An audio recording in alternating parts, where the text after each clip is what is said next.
guys, welcome to Get Unready with me while I discuss Stranger Things theories, because I am not happy about waiting like another month, so we're going to talk about it now.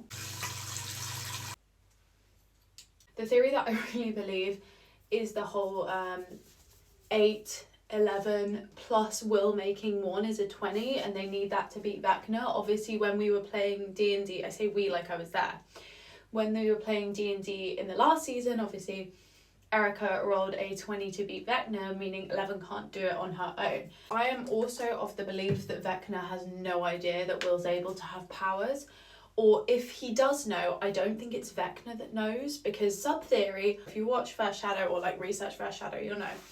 I think Vecna is the part of Henry Creel that like the Mind Flayer has possessed, which I've seen floating around here on TikTok. But I think Vecna doesn't know, but maybe Henry Creel, who might be in there because Max is trapped in Henry's mind and we see Henry as Henry rather than Vecna. I think he might, and maybe is subconsciously trying to get himself free, but like that's kind of a crazy theory. Okay, the actual craziest theory I heard was from my mum, who thought that Vecna was building an evil army of children. For some reason, no logic behind it, just thought that that was what was going on. Not sure if that's the case, would be an interesting subplot. I did think that Steve was going to die. I'm now of the belief that Dustin and Jonathan are going to die. Dustin, because I feel like he's isolating himself from everyone, and I don't know, it just screams like I'm not going to make it through this, and I also think he would be the character other than Steve that fans are like, that hurt. And Jonathan, just because of that ring. Don't trust that. Also, not the time to propose, Jonathan.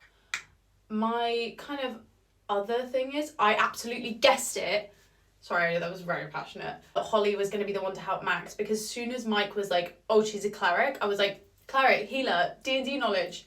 She's going to help Max. Because who needs healing? Max. I also think obviously Max is going to survive.